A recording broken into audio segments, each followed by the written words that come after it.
Bom, então, uma boa noite a todos. Estamos começando aqui a reunião do Grupo Soberania Nacional do mês de agosto, né? E antes de começar a discutir a pauta, a gente vai fazer uma apresentação rapidamente, que eu convidei a Lília, que foi minha colega da UFMG há muitos anos, né? Colega mestrado, doutorado, orientação, pesquisa, grupo. Nós temos, agora que eu vi que a gente tem uns 30, quase 30 anos que a gente se conhece, não é? Uma coisa assim, é impressionante. Então, é muito prazer te encontrar contigo. Você quer começar, você é convidado a se apresentar para a gente, falar um pouco de você, e aí começa aí o pessoal mais velho primeiro, depois o pessoal mais jovem. Aí você me motiva, fala que é o pessoal mais velho. Não, depois de você, o pessoal mais velho, vai pela ordem Não, aí. estou brincando. Mas, bom, meu nome é Lilian Godoy, e como o Jairo já disse, né, a gente se conhece desde os tempos lá da UFMG. Na verdade, a gente é contemporâneo, ele é um pouquinho à frente, né, assim, da minha turma, mas a gente praticamente foi seguindo os mesmos passos, né? Terminou a graduação, fez o mestrado, doutorado, então a gente praticamente seguiu aí uma boa parte da nossa trajetória da formação e depois também como membros, né, lá do Núcleo do Estudos Pensamento Contemporâneo, que foi fundado pelo professor Ivan Domingues, né, e que é hoje, né, um dos membros do GT de Filosofia da Tecnologia e da Técnica, do qual nós também fazemos parte. E, embora tenhamos essa trajetória bastante comum, nossas pesquisas têm no que se cruzam, mas basicamente a gente trabalha autores um pouco distintos, né? Por exemplo, no mestrado eu trabalhei Habermas, a minha pesquisa sempre foi muito ligada à discussão ética, então eu trabalhei o princípio da universalização em Habermas no mestrado. No doutorado eu trabalhei Hans Jonas, né, a questão da responsabilidade, principalmente ligada às biotecnologias e suas aplicações com seres humanos. E no pós-doc também, ainda continuando aí com Hans Jonas, eu trabalhei a perspectiva do pensamento econômico em Hans Jonas. E foi justamente isso que me chamou a atenção, né, e eu participei aí do curso, né, que foi oferecido aí sobre o sistema do econômico norte-americano, né, que para mim foi de muita importância, assim, para complementar os estudos que eu fiz no pós-doc. E aí, realmente, quando ele me convidou para participar aqui da reunião, eu fiquei muito feliz, porque eu acho que alguns pontos que foram levantados aí durante esse curso são extremamente importantes para toda essa discussão do Brasil atual, né? E, inclusive, o texto que eu estou produzindo, né, para finalizar o curso, tem toda essa discussão aí que é o pensar o Brasil pós-pandemia, né, a partir dessa questão da soberania nacional. E aí, realmente, assim, eu fiquei muito feliz, porque foram muitos elementos importantes que foram trazidos aí, né, por todos os palestrantes, né, principalmente aí pelo Jairo, o nosso amigo aí, o Tim Rush, né, o Denis, todo o pessoal que colaborou. Então, foi muito importante toda essa discussão, e eu espero aqui poder, né, receber ainda mais informações e, na medida do possível, contribuir alguma coisa com esse grupo aí, que eu acho que é muito importante, que mereceria ser mais conhecido realmente, e essa proposta de divulgação eu acho muito interessante, porque acho que vai ser oportunidade, né, da gente expandir um pouco mais, né, dos resultados do que o curso trouxe, né, para outras pessoas que possam se interessar pelo tema. Então, seria isso. Muito obrigada, gente.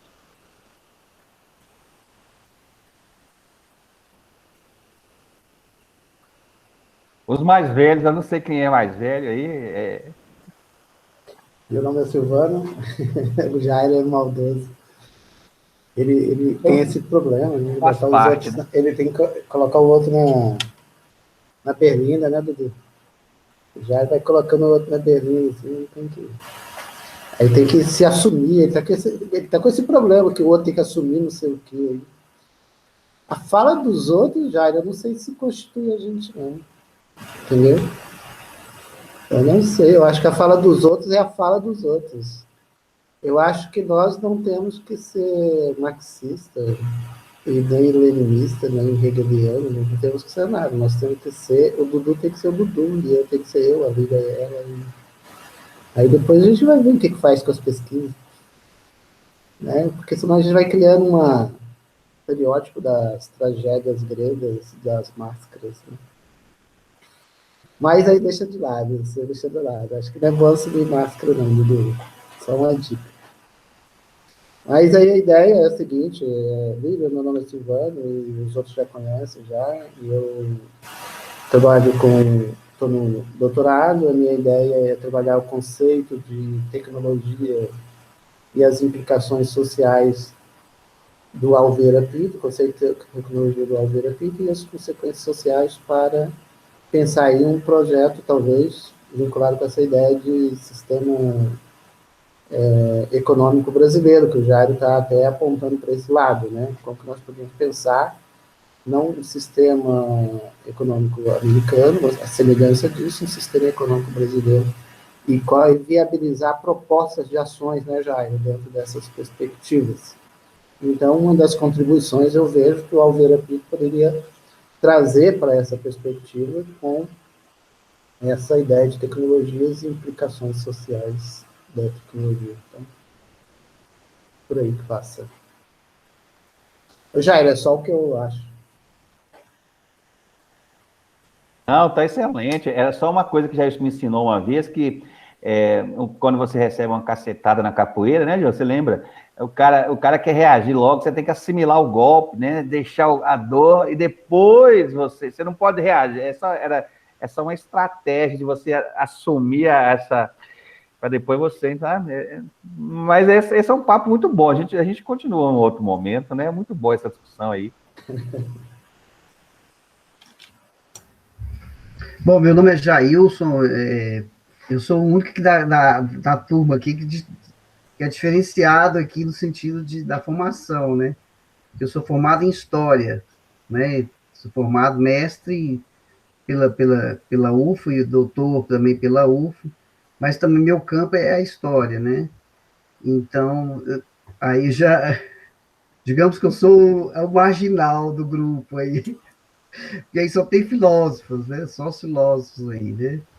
E aí eu trabalhei com as salas de cinemas do meu mestrado, né? As salas de cinema de Montes Claros, né?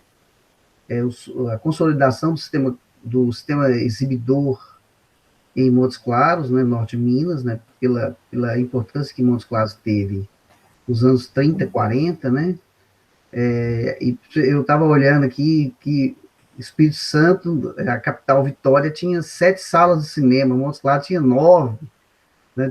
Então, é um circuito exibidor importantíssimo para o norte de Minas, para aquela região toda lá. Então, eu trabalhei com isso. Como que surgiu, como se desenvolveu, como consolidou. Isso foi no mestrado. E no doutorado, eu trabalhei com outra coisa diferente, né? Que foi o Jean-Luc Godard, né? E estava preocupado com a questão da esquerda, né? Com a derrota da esquerda, que a obra de Godard apontava já, que todo mundo falava que Godard fez, foi prenunciar 68, né? Então aí eu tentei provar o contrário, que o Godard provou, que o Godard estava prenunciando era a derrota da esquerda, né? Já em 68, essa esquerda, que hoje nós estamos sofrendo essa consequência toda aí, né? Fragmentação dos discursos e tal, né? E aí é onde que eu encontro o Grupo Soberania Nacional. Uma vez já me chamou para ir lá, frequentar lá as aulas junto com os meninos aí, né?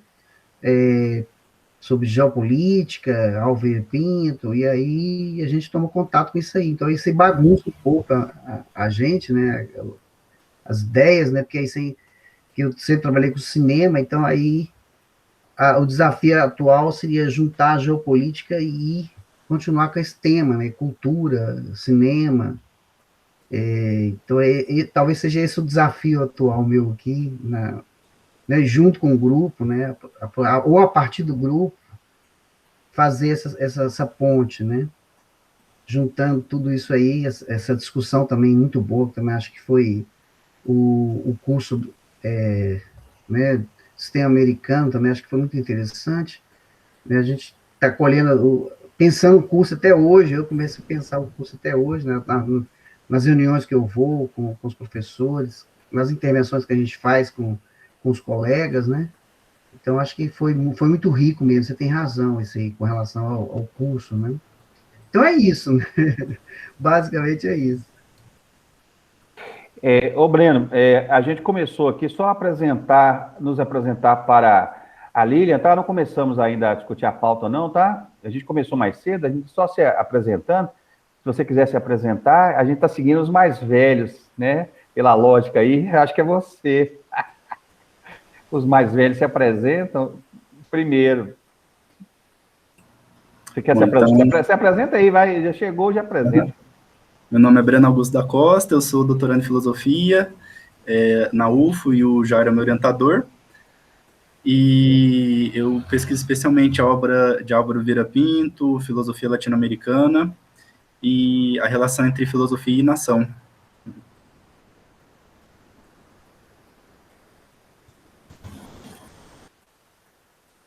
Muito bem, agora, Daiane e Dudu, aí vocês... mulheres primeiro, né, Dudu?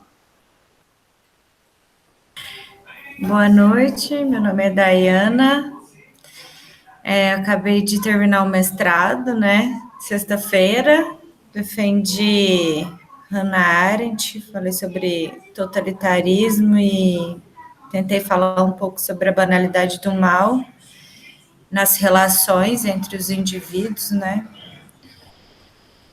Ai, deixa eu ver, eu sempre fico nervosa de falar. Estou terminando minha segunda graduação agora de pedagogia e entrei no grupo também, igual o Jailson, né, com o Eduardo, nas aulas do professor Jairo, no mestrado, que a gente começou a discutir sobre o conceito de soberania, né, que começou não, né, está sob ameaça desde o início do governo Bolsonaro e agora estamos ameaçados de uma ruptura institucional agora. Então, foi por esse motivo, basicamente, que nós nos juntamos. E estou aqui hoje.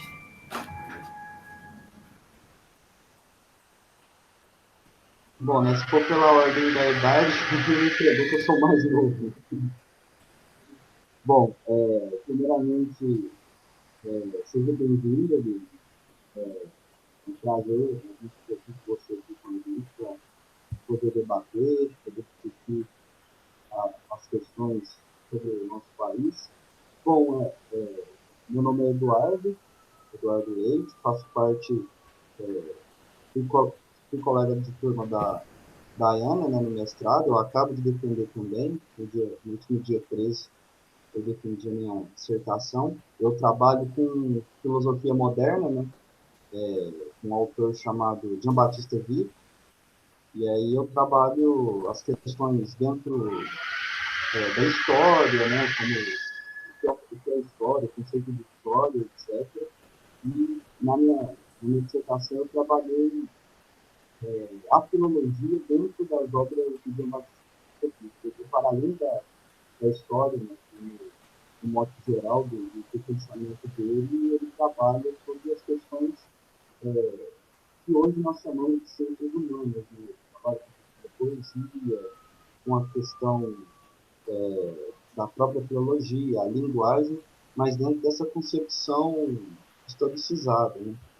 Então, eu sempre gostei da linguagem, a questão da relação que a linguagem tem entre os seres humanos e para além disso, né, dentro das obras literárias, poéticas, e eu trabalhei isso.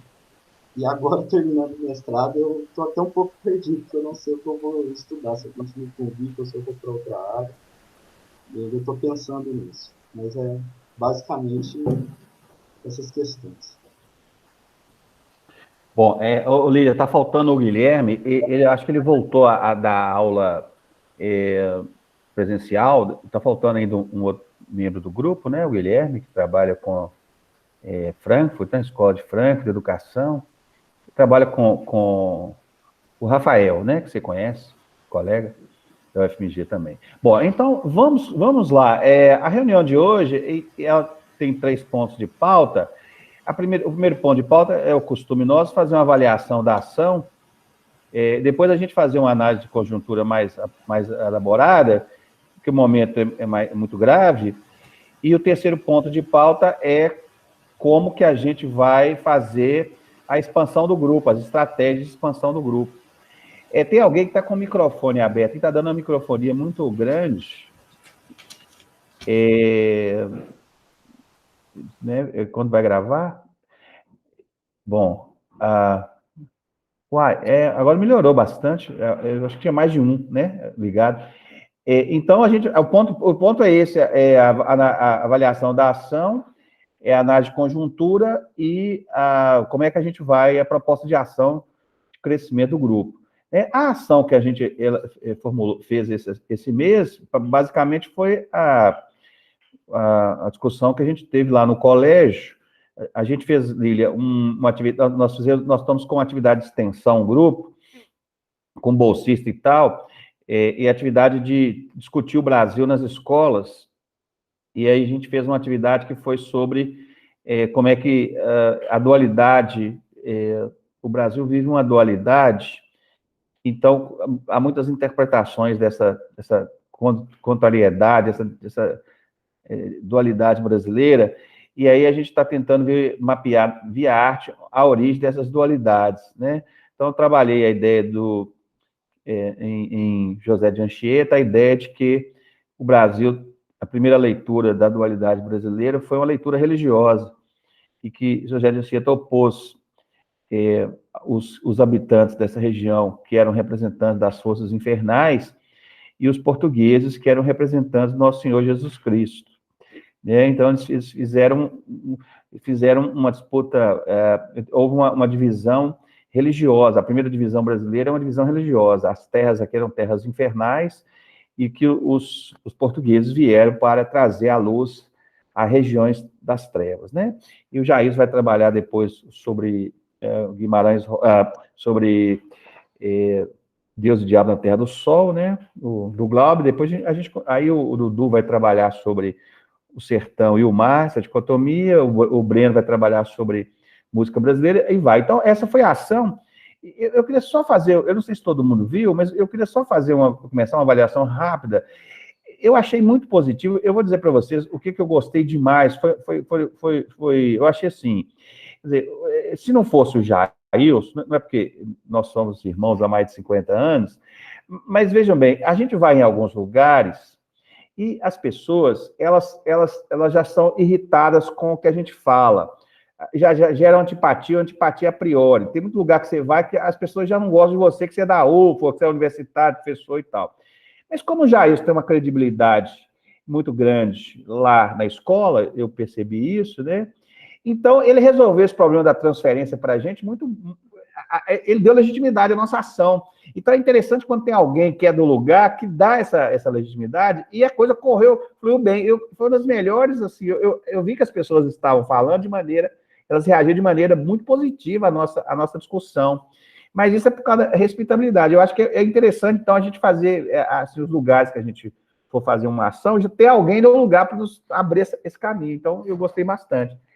Era essa a ideia inicial. Aí vocês fiquem à vontade aí para fazer uma avaliação, para a gente passar para outro ponto. Não, eu vou falar rápido também. Eu achei que foi muito boa também, né? Pelo tema novo que foi tratado, José de Anchieta, né? Apesar de ser um tema religioso, mas abriu para muita discussão, né? E engraçado que depois a reunião repercutiu também, que teve pessoas que foram me procurar e algumas também querendo saber o que era de fato aquilo que estava acontecendo, outras empolgadas demais com o tema, né? Então, acho que foi positivo, né? Foi inovador, na verdade, eu achei.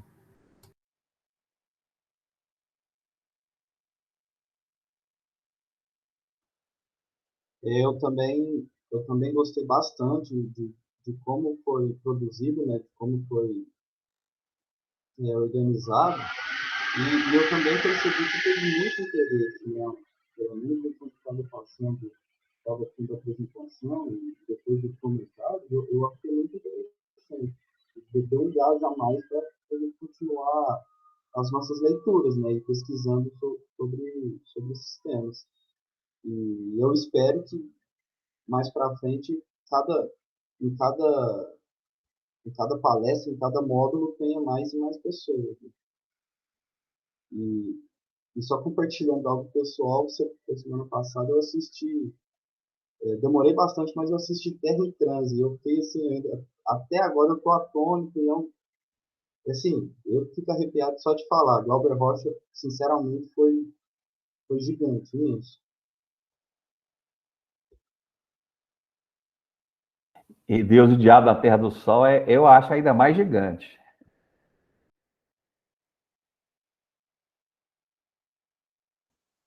Bom, eu não sei se o Breno viu, ou a Diana quer falar sobre a ação, para a gente poder passar. Silvano, não sei o que aconteceu. Quer falar alguma coisa? Viram? Eu não tive a oportunidade de assistir, né, no Fredi, porque eu estava concluindo o texto, então eu fiquei bem focada e infelizmente eu perdi essa primeira ação na escola. Mas com certeza deve ter sido maravilhoso, né? O professor Jairo, ele sabe falar sobre essas coisas.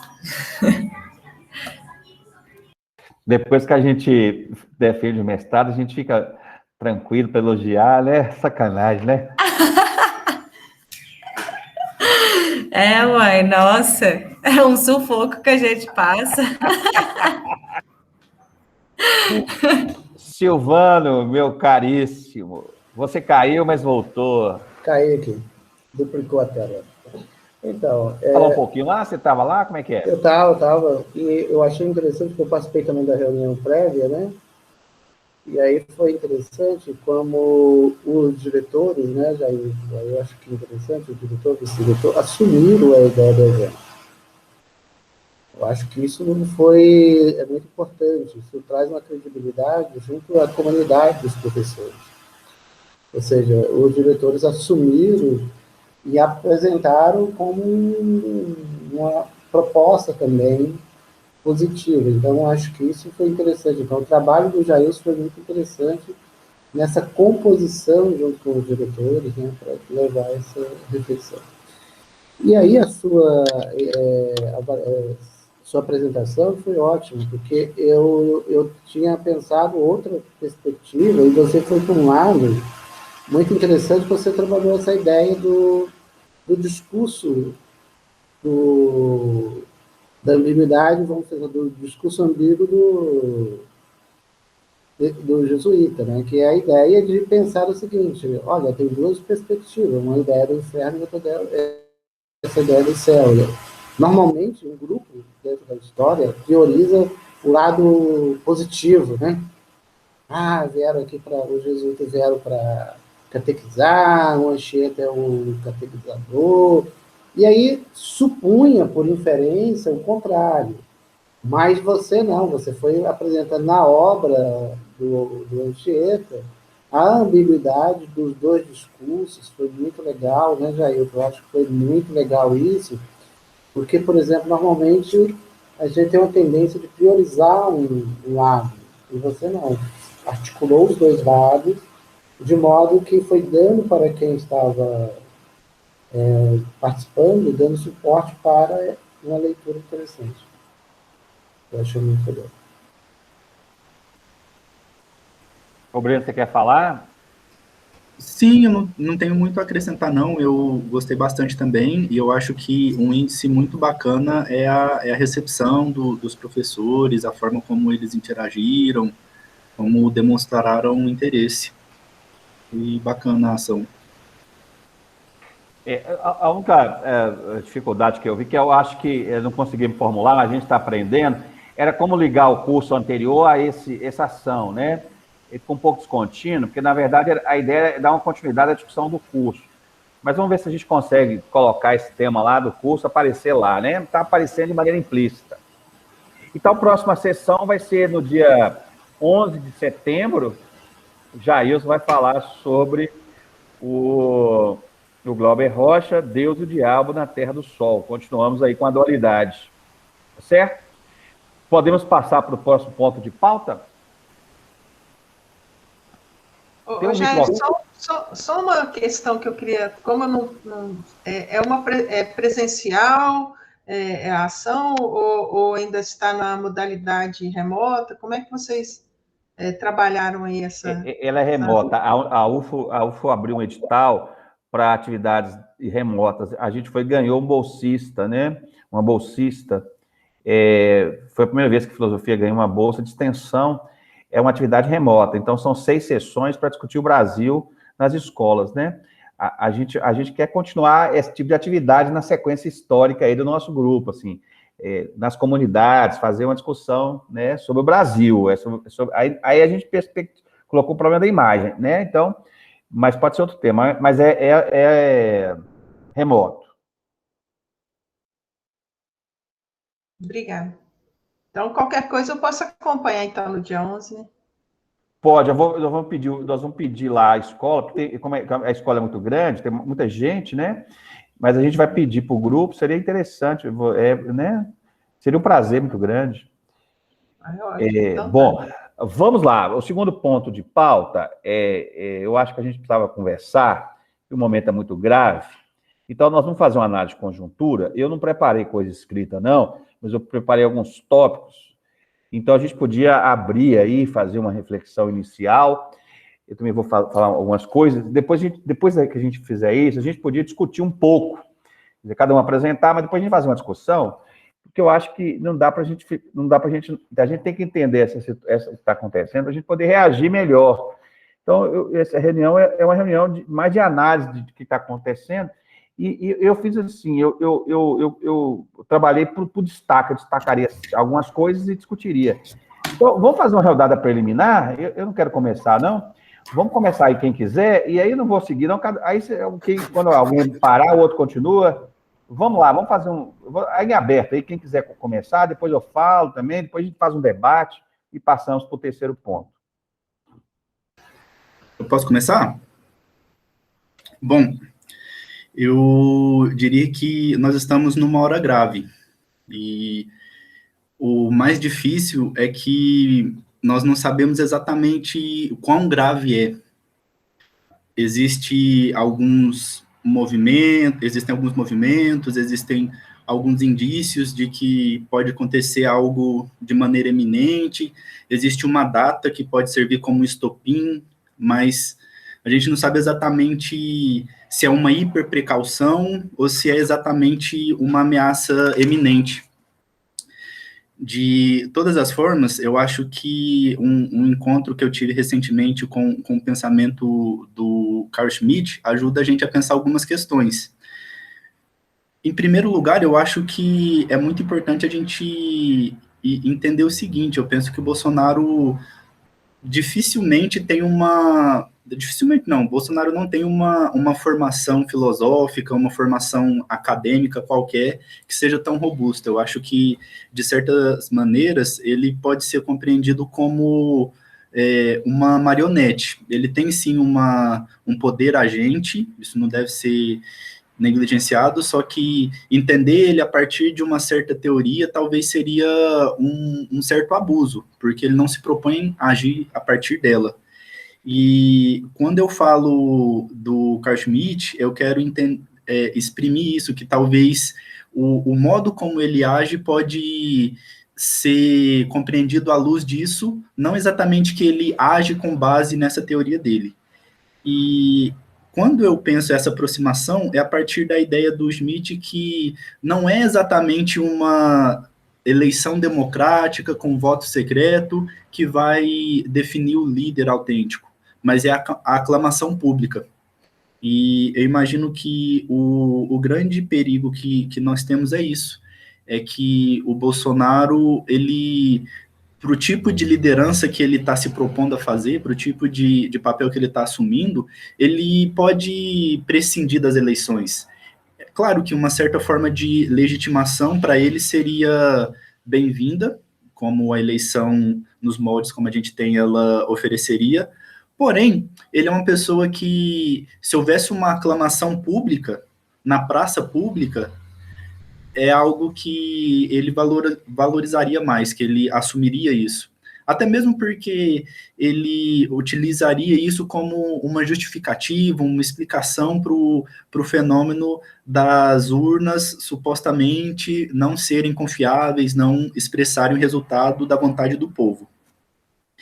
E, nesse sentido, se a gente pensar que ele vai usar a aclamação como meio de eleição, a gente tem na posse da arma, na bota, no coturno militar, um grande fator de intimidação, porque se é na praça pública que ocorre a aclamação, e na praça pública existe a arma, existe a farda, existe a agressividade daquele que intimida os outros, que ameaça fisicamente a integridade dos outros, então ele tem ao seu lado grandes contingentes que representam isso. E, nesse sentido, essa arma é um facilitador da aclamação. E um outro aspecto desse pensamento do Schmitt que eu acho que poderia ajudar a gente a compreender certas coisas é como ele trabalha e vem trabalhando bastante com o binômio nós-eles. E o Bolsonaro tem um sério problema com a alteridade, com o outro, com o diferente, e a homogeneização é um ideal importante para ele. A expurgação de todo o mal, né, de uma maneira bem maniqueísta mesmo. Nós somos os bons e eles são os maus. Tudo que nós fazemos é bom, tudo que eles fazem é mal, e o que eles fazem contra a gente é exatamente o mal encarnado. E é uma fetichização da política que é bastante importante de ser denunciada. E eu acredito que é bastante perigoso esse problema com a alteridade, né, que coloca uma grande cisão, né, e eu acho que mais do que nunca essa ação que o grupo propôs, que o grupo está desenvolvendo, de trabalhar esses aspectos contraditórios da realidade, ela vem muito a calhar para entender esse momento atual.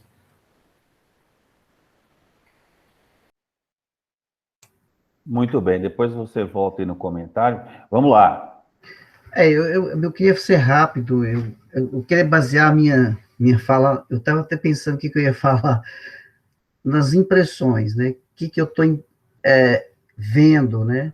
E a partir, ouvindo também, que a gente tem que ser um bom escutador, né? Paulo Emílio dizia isso, né? Que você está numa fila de um banco, você tem que ter um ouvido muito bom para você escutar, né? Tem que ser um bom escutador de rua, eu acho que eu estou nesse pique, assim, né? Então, como bom escutador de rua e vendo o que eu estou vendo na rua, eu vejo que houve uma rearticulação das forças ultraconservadoras no Brasil, tá? Colocando Uberlândia como expoente, né? Que também está acontecendo nos outros lugares. Então, a gente escuta esses caras, aqui perto tem muitos restaurantezinhos, né, que vende pizza, vende comidas pelo iFood, essas coisas, né? Eu estou próximo aqui do Leal, aqui do Santa Mônica, então, junta todo mundo aqui, e a gente escuta os entregadores falando, né, da manifestação, a gente vê os grupinhos, os locais onde essas forças ultraconservadoras se reúnem aqui perto, e com certeza estão falando sobre esse tema.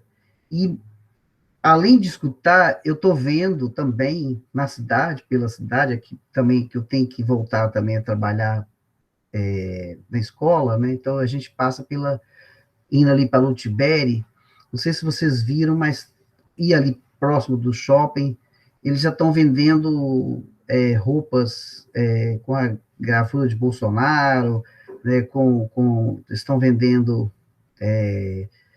bandeira do Brasil, quer dizer, isso tinha sumido, né, tinha muito tempo, né, desde as eleições, né, e isso não estava aparecendo, né, e então houve de fato, claro que isso tem gente que está financiando, tem gente que paga para o cara ir lá para vender a blusa, né, a gente sabe disso que acontece, né, e os outdoors, né? Os outdoors também, em favor de Bolsonaro, estão aumentando também.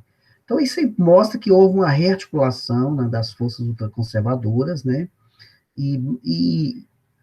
Do ponto de vista, o que eu estou percebendo das ações que o governo está fazendo, são ações que não estão tendo muita contrariedade, ninguém está contrariando as coisas que estão acontecendo, o Correio está sendo privatizado, não sei se vocês viram a fala da secretária lá, da secretária responsável pela privatização, ela falou, não, gente, a gente vai vender por um precinho, viu? Como se desculpando, né, o preço que vai cobrar, né? Não se preocupe, é precinho, coisinha pequena, né? Vocês vão conseguir comprar o Correios, né? E depois de 1 ano e meio, os caras vão ser mandados embora, é óbvio, né? Que vai ser mandado embora. Nenhuma fala, não houve nenhuma fala, não ouvi ninguém se contrariando com relação a isso, né?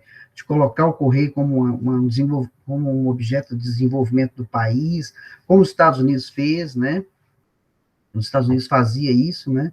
Usou as ferrovias, usou essas empresas públicas aí, e, quer dizer, o discurso hegemônico está aí, né? Bastou o Bolsonaro falar que ia tirar a Caixa Econômica Federal e o Banco Brasil da FEBABAN, aí o pessoal já não vai colocar o manifesto mais de democracia e tal. Então, o discurso hegemônico está pró-privatização, forças ultraconservadoras, e é o que a gente está vendo nas ruas, mostra que houve uma rearticulação, mostra que ele está forte, né, e que se a eleição fosse hoje, ele ganhava no primeiro turno, né? Então, acho que seria essa fala.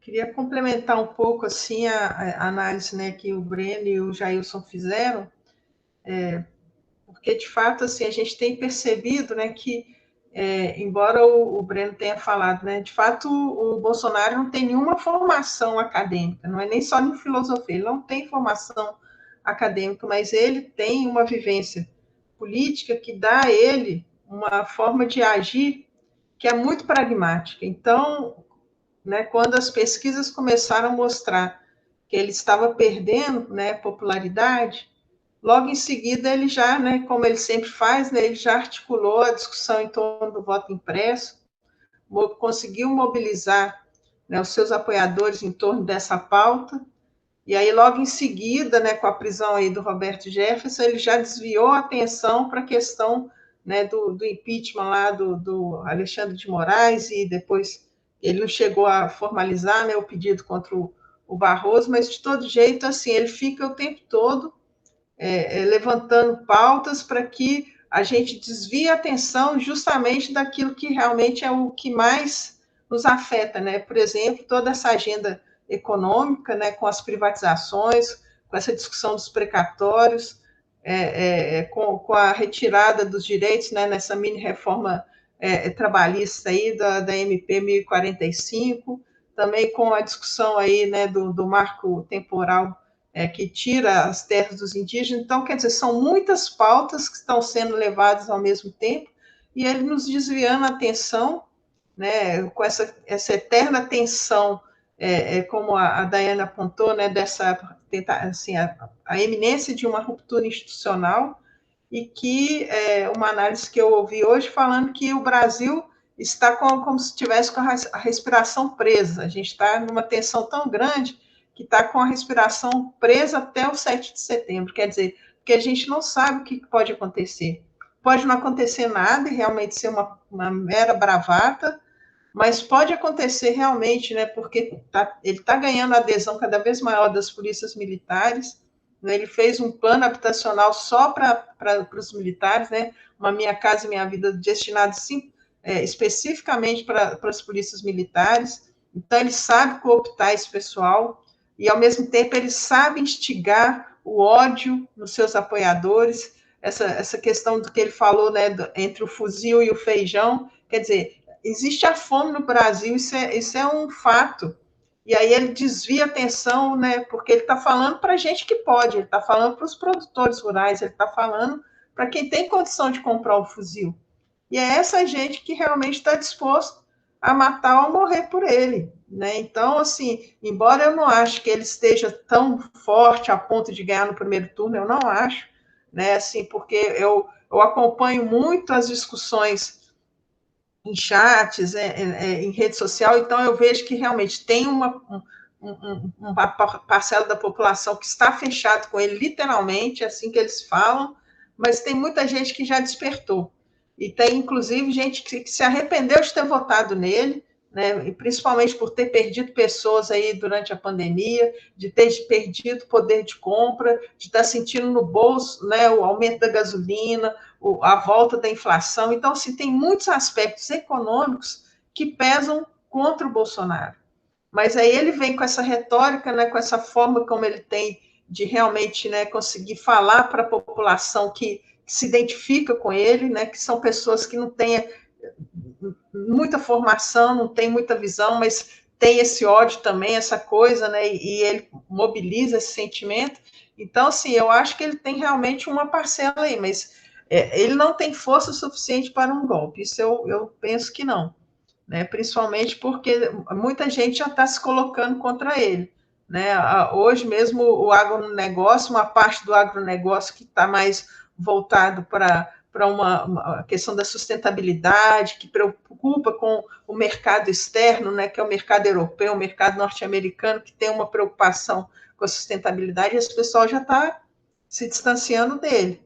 Então, assim, eu acho que se ele continuar assim, né, a gente pode realmente perceber que ele pode se enforcar com a própria corda, né? Então, existe essa possibilidade, né? Mas, de qualquer forma, existe uma possibilidade real, né, dele tentar fazer alguma coisa, e assim, aí acho que aí vai ser a gota d'água também, porque aí o STF, acho que até uma parcela do Exército, acho que aí é uma ruptura com ele. Então, a gente pode também ter o outro lado da possibilidade. Eu fico tentando pensar por esse lado para ver se a gente tem um pouco de esperança, né? Porque, caso contrário, é só o desespero mesmo que resta, infelizmente. Ô, Dudu, pela tradição, você fala sempre depois de mim, você sabe, né? Eu ia falar agora. Não pode falar da Dayana, mas eu falo assim, o Dudu, não, o Dudu. O Dudu sempre fala depois de mim, porque ele vai falar. Pode ser, então, Dayana, depois pode ser Silvano, se quiser falar, mas o Duarte tem que ser depois de mim. Eu também estava igual o Jailson, pensando o que eu ia falar, e considerando o que o Breno falou, e agora a Lília, né? Então, sobre isso que a Lília acabou de falar, de nós estarmos com a respiração presa, né? Do que vai acontecer? Estou ainda com medo do que vai acontecer no 7 de setembro, só que, olhando assim agora o que cada um falou, realmente pode ser só mais uma jogada de mediação dos ânimos, porque ele está com esse discurso de rompimento institucional desde o primeiro dia que ele foi eleito, né? Se não fizer a minha vontade, vai ter golpe.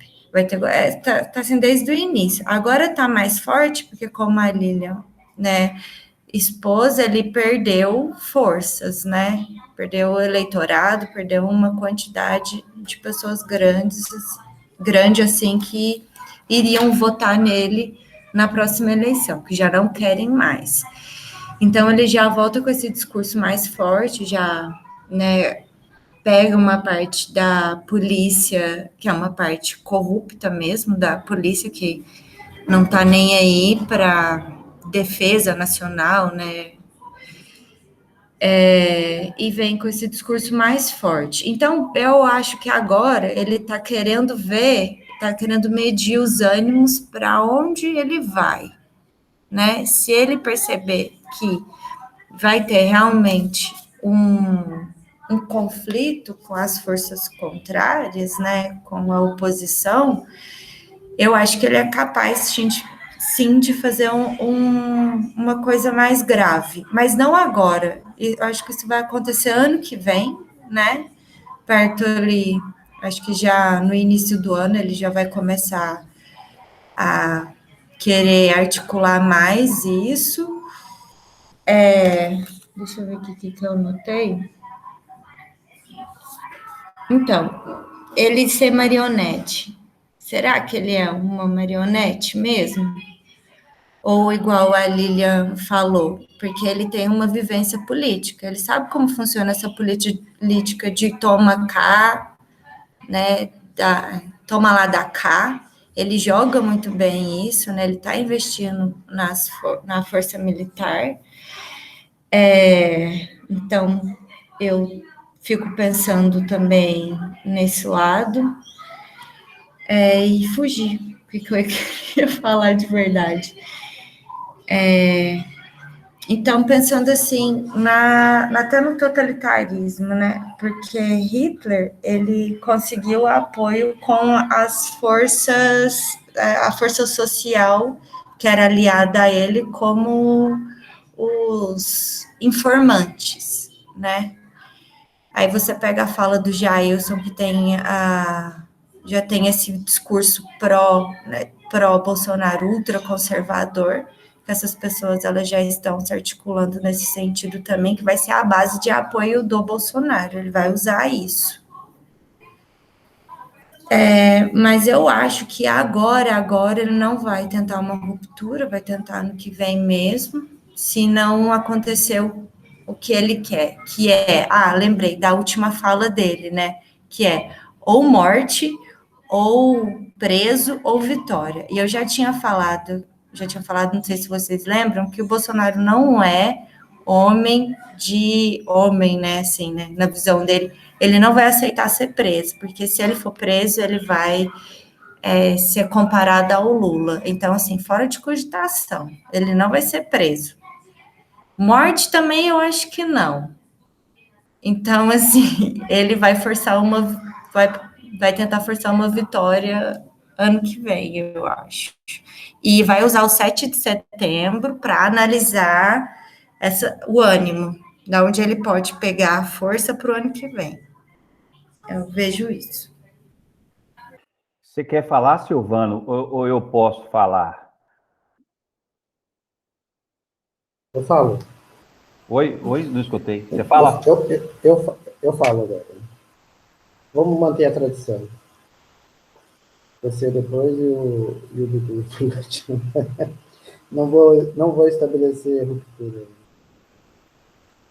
Vou manter a tradição. Então, eu tenho feito uma análise assim. A minha vai ser um pouco digressiva, mas vamos lá. Eu vejo assim, a disputa muito forte da base social e da base social política brasileira pelas igrejas evangélicas. E principalmente Edir Macedo e a Assembleia de Deus. A Assembleia de Deus, aqui em Uberlândia, ela já é centenária. É uma igreja já centenária. E ela tem feito uma incursão muito forte às bases. Ela tem criado, por exemplo, em Uberlândia, universidade, faculdade. Ela tem ampliado significativamente os cursos, é uma instituição que está indo forte. A base religiosa dela tem ampliado significativamente. Vejo que ela tem recebido muita grana mesmo do governo federal, via Damares. Ela é uma das... Por isso que o Silas não sai de perto do Bolsonaro. É muito dinheiro que estão jogando nas igrejas evangélicas. E ela está fazendo, nesse movimento, ela está fazendo uma incursão sobre as bases das comunidades de bases antigas da esquerda que enfraqueceram.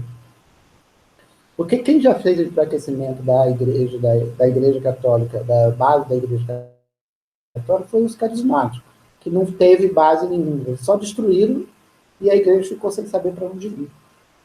Por exemplo, o MST, ele tem sido cooptado enormemente pelos evangélicos.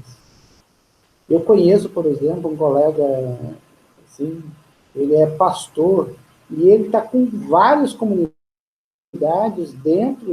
construindo igrejas dentro dos acampamentos. Ele está construindo igreja dentro dos acampamentos. Que deveria não existir, mas estão existindo. E nesse caso, por exemplo, vamos pensar assim, se a Igreja Católica fosse ainda uma ideia de movimento popular, ela nem aparece nesses movimentos, ela nem vai lá mais, ela não congrega mais, vou usar a expressão evangélica, ela não congrega mais com os fiéis católicos lá dentro do movimento. Ela fica numa ideologia muito religiosa, sem participar do processo, ela está fora do processo.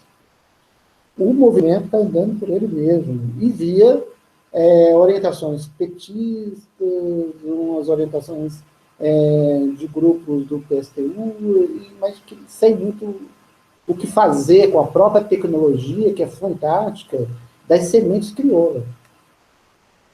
Olha só que coisa. Sementes crioula é uma forma de se contrapor a essas sementes, por exemplo, transgênicas.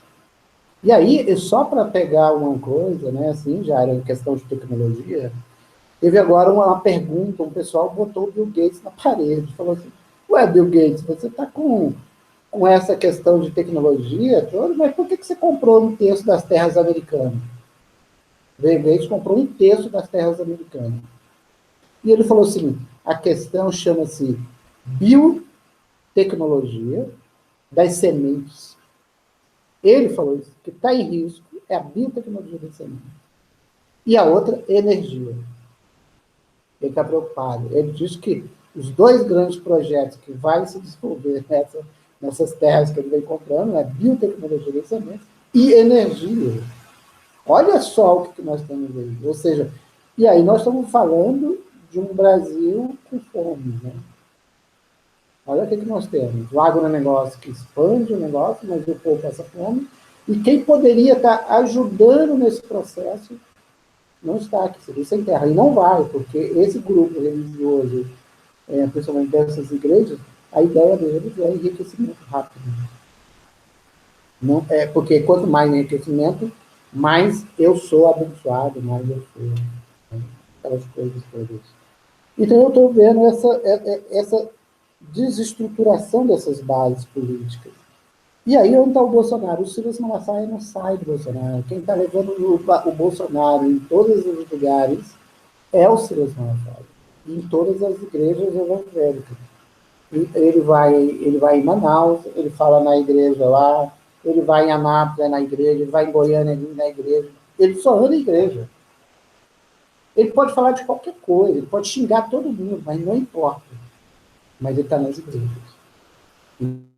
Então, a base, ele está falando de uma base muito forte aí. E aí eu estou vendo, assim, indo agora para essa questão, vai ter uma ruptura, não vai ter uma ruptura?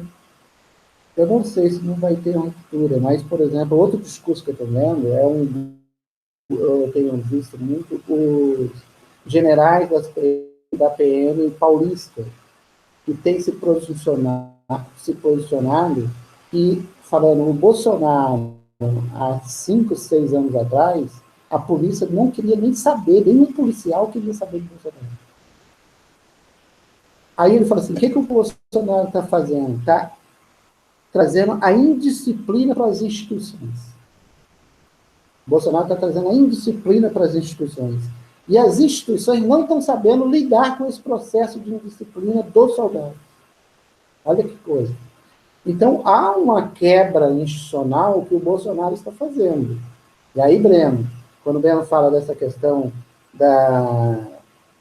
desse movimento todo aí do Bolsonaro, então, ele está fazendo uma quebra das instituições a partir de um processo interdisciplinar que é próprio da própria experiência dele dentro do militarismo. Né? Ele não chegou a ser condenado, ele não foi preso, não foi nada. Por isso que ele acha que não vai ser preso. Né? Agora é interessante, agora essa semana está pautado o julgamento do filho dele. Né? Eu não sei se condenar o filho dele o tornaria mais raivoso. Né? Aí poderia promover alguma coisa. Porque aí... E aí o outro lado que eu estou vendo parte da elite brasileira está com problema. Ela que elegeu o Bolsonaro, ela se colocou, e ela não sabe mais o que faz com o Bolsonaro. Porque ela está querendo a terceira via, mas não sabe o que faz com o Bolsonaro. E o Bolsonaro está indo até o final, ele está se propondo ir até o final do processo. E aí a minha suspeita, e eu acho que aí a elite brasileira, ela não é tão inteligente assim, Daiane, né, como você fala, e o Breno fala, eu acho que a elite brasileira também não é tão inteligente, porque eu vejo que se tira o Bolsonaro, se destitui o Bolsonaro agora, há um risco muito grande da terceira via ganhar. Porque se você vem com outro discurso contra a corrupção, é complicado para a esquerda. Entendeu? Então, quem está com problema e quem está levando ainda essa situação da esquerda confortavelmente é o Bolsonaro. Eu estou vendo isso. Bolsonaro está indo mantendo a esquerda ainda nesse processo aí. Ou seja, a direita ela não está sabendo lidar com o Bolsonaro. Se ele saísse hoje, eu acho que não, que a terceira via emplacaria. Aqui agora é suposição, é muita intuição. Eu não tenho como inferir nada concretamente. Mas a terceira via no Brasil, a terceira via nessas eleições, nós não vai emplacar se Bolsonaro tiver por disputar a eleição. Eu acho que ela não emplaca. E esse acirramento não existe, porque o que está acontecendo cada vez mais o PT o Lula está ficando mais forte, ou seja, ganharia no primeiro turno. A questão é não sei se a direita, como um todo, aceitaria o Lula no primeiro turno. A direita já sabe que ela também não tem outra alternativa. Então está todo mundo sem alternativa. A elite sem alternativa, nós sem alternativa, e o Bolsonaro está aí empacando esse meio tempo, porque ninguém está sabendo o que faz com ele. Virou uma coisa indesejável por vários grupos, menos pelo grupo religioso evangélico. Tá certo. Ô Dudu, muito boa análise, né? Tem muita coisa para conversar. Eu posso fazer mesmo? Você não incomoda, não, né? Bom, eu gostaria de fazer, assim, vou fazer também uma digressão, vocês me desculpem. Eu gostaria de começar, como eu começo, há um tabuleiro, tudo que vocês falaram aí, a gente precisa ler em relação ao tabuleiro mundial. Não dá para pensar hoje palcos domésticos sem pensar palcos estrangeiros. A análise disso que você falou, que eu achei muito bom, Silvano, de que há um impasse, o que vai fazer com o Bolsonaro, porque tem ressonâncias geopolíticas. Então, a direita não sabe o que fazer, porque a gente precisa entender qual que é o papel do Bolsonaro no jogo mundial. Então, eu destacaria 6 coisas e faria uma análise dessas 6 coisas. Primeiro, o caso do Afeganistão, que todo mundo acompanhou, que eu acho que é um negócio que a gente tem que pensar, incluir nessa leitura, o que isso tem a ver com o Brasil. O segundo, me parece que eu mandei para vocês o texto da Dilma, que é a primeira vez que eu vejo uma força política colocar dentro do PT o problema de tecnologias avançadas e a geopolítica. Se vocês verem o livro do Ciro Gomes, ele fala das tecnologias, mas ele trabalha uma visão que vem de um grupo da Unicamp e um certo grupo ligado àquele grupo que chama Revolução Industrial, né, que é um grupo de economistas herdeiros aí da tradição daquele... como é que chama aquele economista famoso aí, de 29? Esqueci o nome dele agora. Como é que chama, Keynes. Keynes, Então, esse grupo keynesiano brasileiro, que está ligado a um formulador da política do Ciro Gomes, que é que escreveu Como é que a gente pensa a teoria do valor a partir do Keynes, é um intelectual, é um economista muito importante, que está ligado a esse grupo keynesiano brasileiro, esse setor avançado. Então, eles formulam o conceito lá, se vocês forem ver, o conceito do Brasil como especialização tecnológica, que o Brasil tem algumas vantagens comparativas em algumas tecnologias, tecnologia social, tem algumas áreas que o Brasil tem prospecção de petróleo, tem algumas áreas que o Brasil ainda consegue disputar a ponta mundial.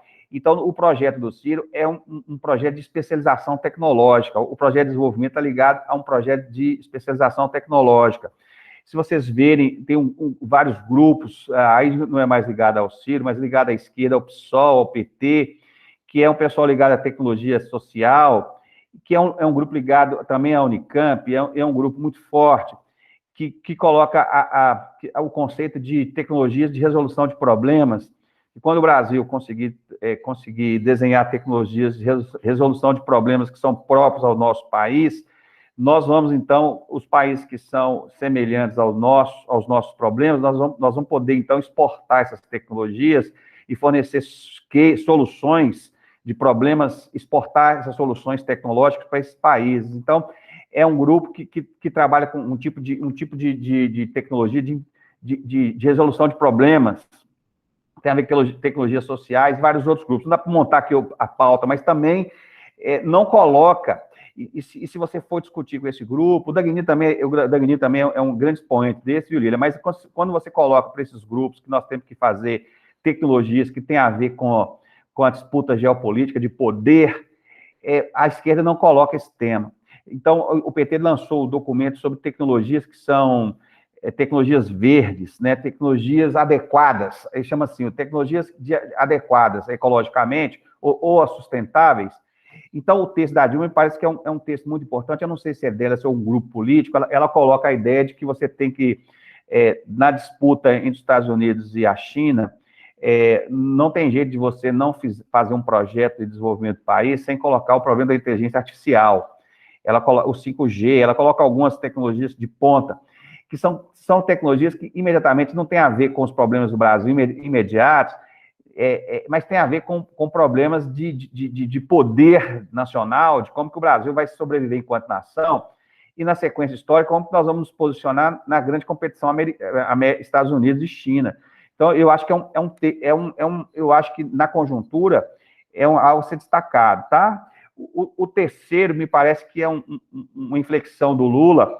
Eu fui do PT quando era muito, muito jovem, e aí a gente foi formado contra Getúlio, contra o getulismo, peleguismo, esse sindicalista, essa estrutura sindical, a CUT sempre foi contra a estrutura sindical getulista.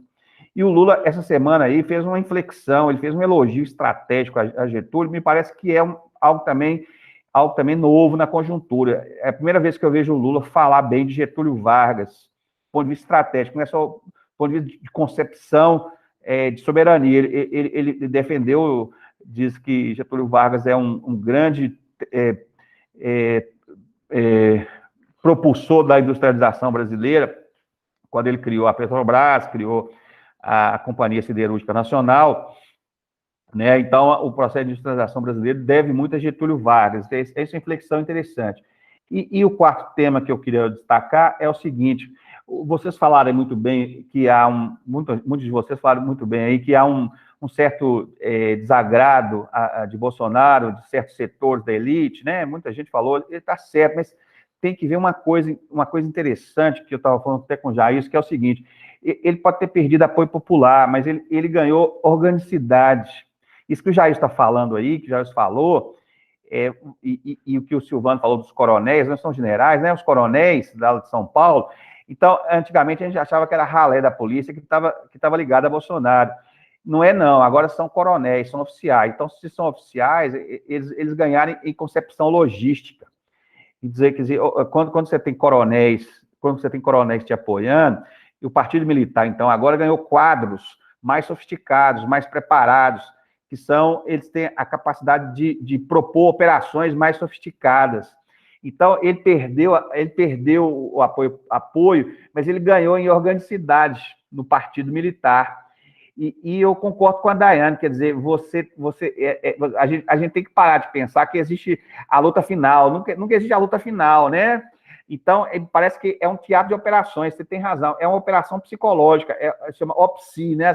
As operações psicológicas. 7 de setembro é mais um passo nesse teste aí, nessa operação psicológica.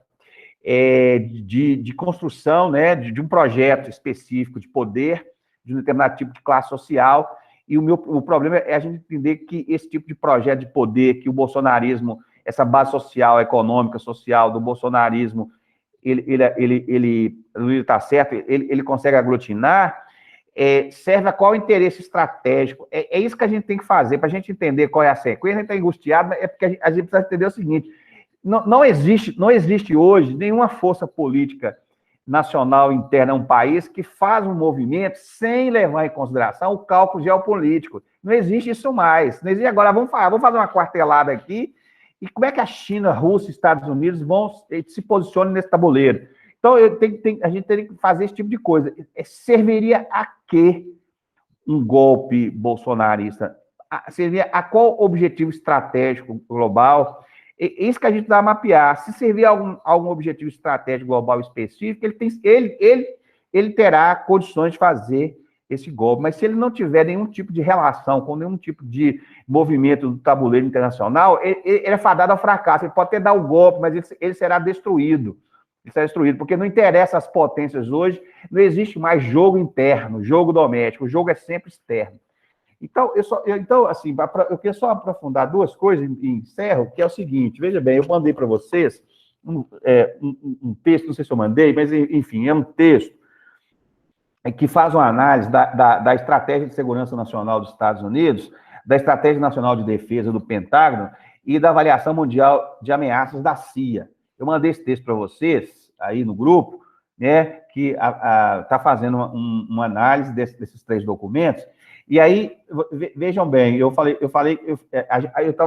comecei a acumular material, vou disponibilizar para vocês, que é o seguinte: existe pelo menos três teorias geopolíticas, que eu acho que isso está em jogo, que a primeira teoria geopolítica é do Mackinder, e que ele coloca o seguinte, eu esqueci o nome do outro agora, ele coloca o seguinte: ele divide o planeta em a ilha principal e as ilhas secundárias.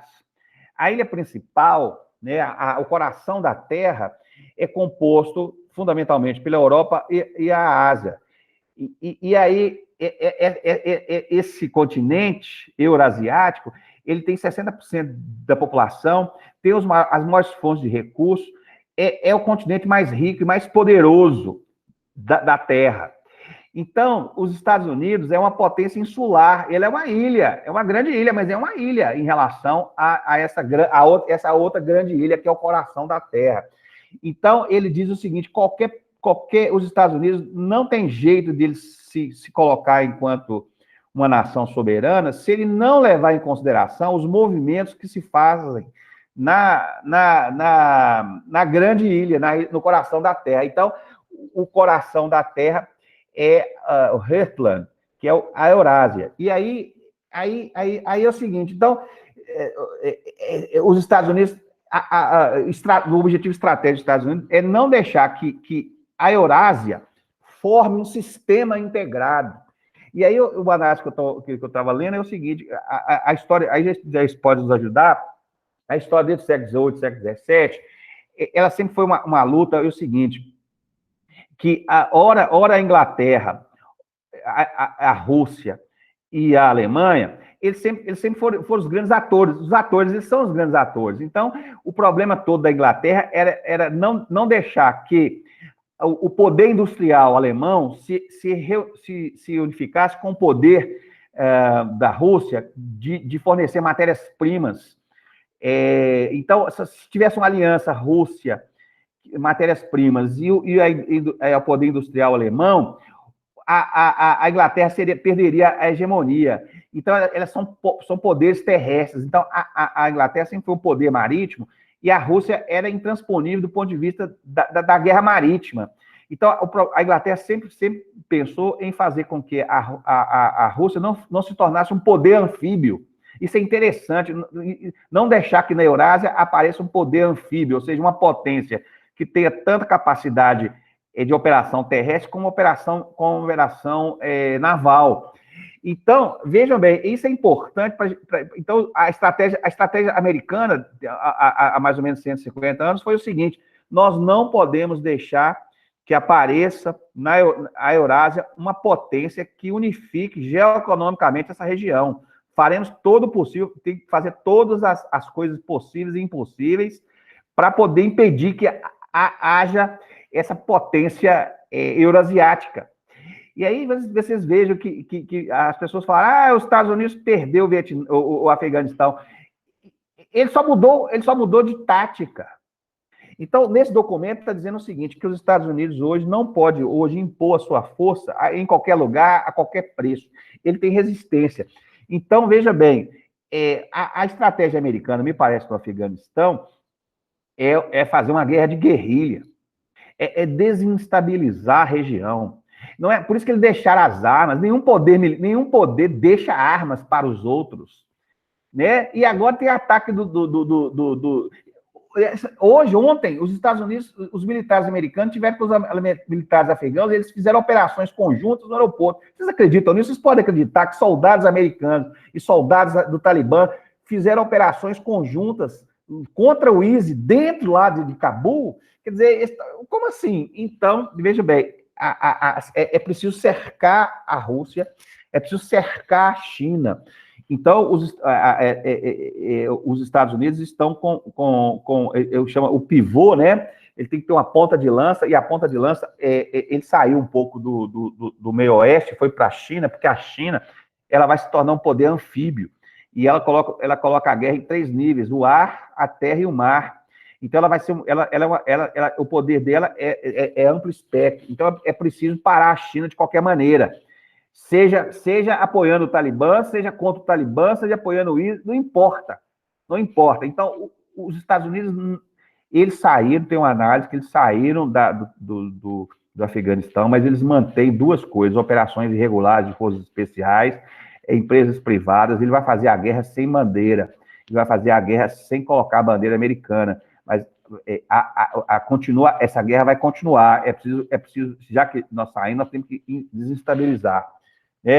Então, aí a minha pergunta é o seguinte, vejam bem, a gente tem que pensar, né, como é que o Brasil faz parte dessa estratégia, de que medida? Então, vejam bem, a minha dúvida, o Breno criou um conceito interessante, que é a soberania colombiana. A gente tem que saber o seguinte, antigamente, na década de 60, que os Estados Unidos ajudou o desenvolvimento do Brasil, o desenvolvimento associado, ela precisava criar no norte o Canadá, um país desenvolvido, e no sul um país também desenvolvido, para não ter a Revolução Comunista e para impedir que os peronistas pudessem criar um poder militar e nuclear e pudesse ter uma certa...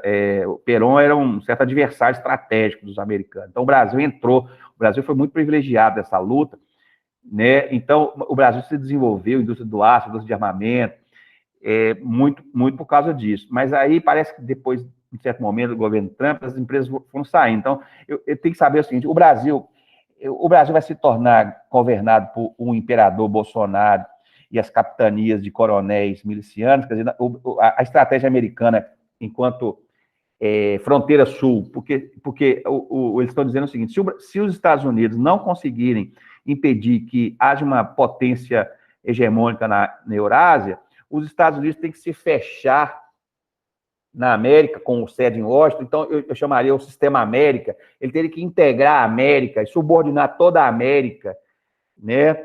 Do ponto de vista industrial, do ponto de vista dos recursos, dessas tecnologias aí, que vocês falaram muito bem. Eu vi agora sobre o lítio. Ele teria que ter um sistema para poder fazer a disputa com essa potência eurasiática. Então, o problema do Brasil é o seguinte, e hoje saiu uma notícia muito interessante, que o cara falou assim, a gente quer o Brasil, quer um país, quer segurança, quer democracia, quer respeito aos direitos humanos, e é um comunicado oficial, e quer o problema do clima. Então, tem que ver o seguinte, o Bolsonaro, para os americanos, um país dividido, um país fragmentado, que pode fragmentar o país, igual como aconteceu com os países espanhóis. Qual que é a estratégia dos Estados Unidos? Ele quer um país estabilizado, subordinado do ponto de vista das suas riquezas e algumas tecnologias, algumas matérias-primas, ou ele quer um país desorganizado? Qual a estratégia de contenção da China? O Brasil vai participar como? É isso que a gente tem que entender para entender o governo Bolsonaro, né? Se o governo Bolsonaro tem força ou não, qual que é o papel que ele joga nessa contenção da China? É um país desorganizado ou é um país organizado? Um país articulado, democrático? Ou é um país todo comandado por coronéis da polícia? Por isso, Silvano, me parece que não se resolveu, a direita não resolveu, porque ela não sabe fazer com o Bolsonaro, porque é o seguinte, qual que é o papel dele geopolítico? É isso, tem mais coisas, mas assim, é isso aí que eu queria falar. Assim, vocês me perdoem a extensão, mas né, tinha que falar essas coisas. Muito bem. Bom, como eu sou por último, né? Mas, assim, eu não tenho muita coisa para acrescentar. Eu estou até um pouco atônito diante essa conjuntura, porque cada vez que você olha para o modo de pensar, né, como está se desdobrando essas questões com o Bolsonaro, com a questão política no Brasil, já muda para outra concepção totalmente diferente. A gente tem que estar sempre meio camaleônico, né? Sempre tem que estar se camuflando e se adequando a alguma concepção diferente. Mas só um fato interessante assim que eu venho observando no Bolsonaro é que, assim, eu não sei se vocês já leram um livro, o 18 Brumário, do Marx, que é o golpe do Luiz Bonaparte, né? Em 1848. Então, assim, é como se o Bolsonaro, para mim, fosse um cara pior do que foi o Luiz Bonaparte. Que ao menos ele tinha uma escolaridade, algum modo de se desenrolar. Mas a estratégia do Bolsonaro, que eu vejo, é praticamente igual a que o Luiz Bonaparte teve, né? Porque ele foi nessas camadas disciplinares. Assim. Agora eu esqueci o termo que o Marx usa, mas o Luiz Bonaparte fazia essas incursões, né? Ele ia naqueles renegados da polícia, né? Aqueles mais indisciplinados, milicianos, etc. E iam corroendo toda aquela fraca estrutura constitucional da França da época, né? Para depois, na outra eleição, com o apelo popular, né? Também ele fez apoio popular e apoio dos grandes, da elite francesa, para apoiar na incursão do golpe dele. Então, assim, eu acredito que esse parâmetro é importante para a gente observar como o Bolsonaro vem agindo. E sobre o golpe, eu quero ter o otimismo da Lula em relação ao golpe, né? Que seja o Bolsonaro se importante nas suas articulações. Mas eu tenho do outro lado, eu acredito que no mais tardar, o ano que vem, ele tenta algo muito grande e que talvez tenha êxito, né? Mas é algo que a gente tem que procurar uma leitura melhor e definir o que seria. Mas dia 7 de setembro realmente será um evento maior do que esses que foram acontecendo, né, ao longo desses quase 3 anos. Bem, é isso. Pois é, Dudu, mas a gente tem que pensar o seguinte, né? Você está passando todas as pautas, você vai indicar mais um ministro. Para que dar o golpe? Né? Você tá no poder. Então, eu só entendo essa discussão, golpe ou não golpe, se tem alguma necessidade geoestratégica. Entende? Assim, quer dizer que se ele vai cumprir um papel específico nessa luta pela competição internacional, entende? E se for algo particular aqui, próprio, assim, de um grupelho, e não tem golpe, não tem quartelada, mas não tem construção de regime autoritário, só tem construção. Mianmar teve o golpe, mas o Mianmar é pró-China, a Ucrânia, né? E isso lá também, lá no Talibã, também tem a ver com a disputa geopolítica. Então, o bolsonarismo não pode ser compreendido como sendo só uma força interna brasileira que um cara maluco tal. Ele está ligado a movimentos mais amplos. Entendeu? É isso que a gente não conseguiu entender até agora, qual é o papel dele, qual é o papel geopolítico dele nesse governo Biden. Se fosse um governo Trump, eu entenderia, daria um golpe fascista, ele estaria um Estado fascista aqui, realmente um Estado fascista, né, uma coisa de força, ia destruir as instituições completamente, mas Trump não está no poder, é outra força, é outra concepção de enfrentamento com a China, isso eu quero dizer. Não é que eles não são, eles são iguais, são americanos. Eles têm concepção de enfrentamento com a China diferente, modo de enfrentamento com a China diferente. Então, qual o papel de Bolsonaro nesse modo de enfrentamento de Biden e da China? Isso, a gente tem que entender isso para saber se a gente tem que pegar passaporte ou não. É a minha opinião. Mas, Ô, professor... desculpa, pode falar. Não, é só um adendo a essa fala do Jairo, porque não sei se vocês viram, né, que o Bolsonaro recebeu recentemente aí um dos conselheiros de segurança nacional dos Estados Unidos e um assessor direto do Biden, e fez um fiasco, né, porque ele lá no meio da conversa fala que houve fraude nas eleições. Então, ele é um pouco perdido nesse aspecto, assim, ele não tem muita noção. E ele é fechado com a ultradireita mesmo, né, com o Beno, esse pessoal. Então, assim, se for para se articular internacionalmente, ele vai buscar essa turma. Porque com o Biden, ele, mesmo sendo os Estados Unidos, e eles tendo uma pauta comum que é contra a China, ele não tem esse diálogo. Então, não sei se ele vai ter essa força, não. Talvez ele tenha que ser descartado mesmo pelos próprios planos do Biden, não sei, né? É a minha opinião também. Que ele não tem apoio americano. Fala aí, Daiane. Não, era isso que eu ia perguntar, assim, qual é o seu palpite? Porque eu não vejo ele como uma estratégia de inteligência política e econômica para se aliar a algum cenário internacional de nenhum jeito. É isso que a Lilian acabou de expor. Eu vejo ele também desse mesmo jeito, assim. A gente tem que parar de ver Bolsonaro como bufão. Ninguém é presidente sendo estúpido, não, hein? Pense não, bem. sim, né? Mas eu não... Eu acho que ele é um cara extremamente... Eu acho que é um dos caras mais inteligentes dos últimos anos que apareceu. Só ganha dele o Lula e o Fernando Henrique. É um dos grandes estrategistas. Achar que Bolsonaro é um besta é não entender Bolsonaro. Bolsonaro é o grande...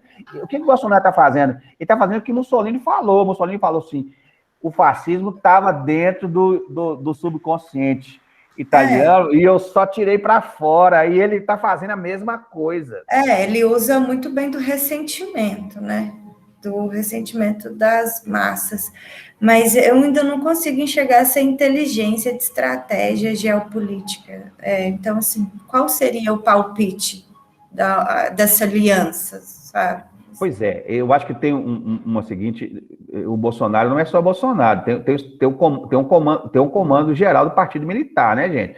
Se a gente achar que alguém chega na presidência, tem um comando central, ou vocês acham que essa operação em Araçatuba não é operação, eu vou colocar isso, está sendo gravado, é uma operação muito estranha.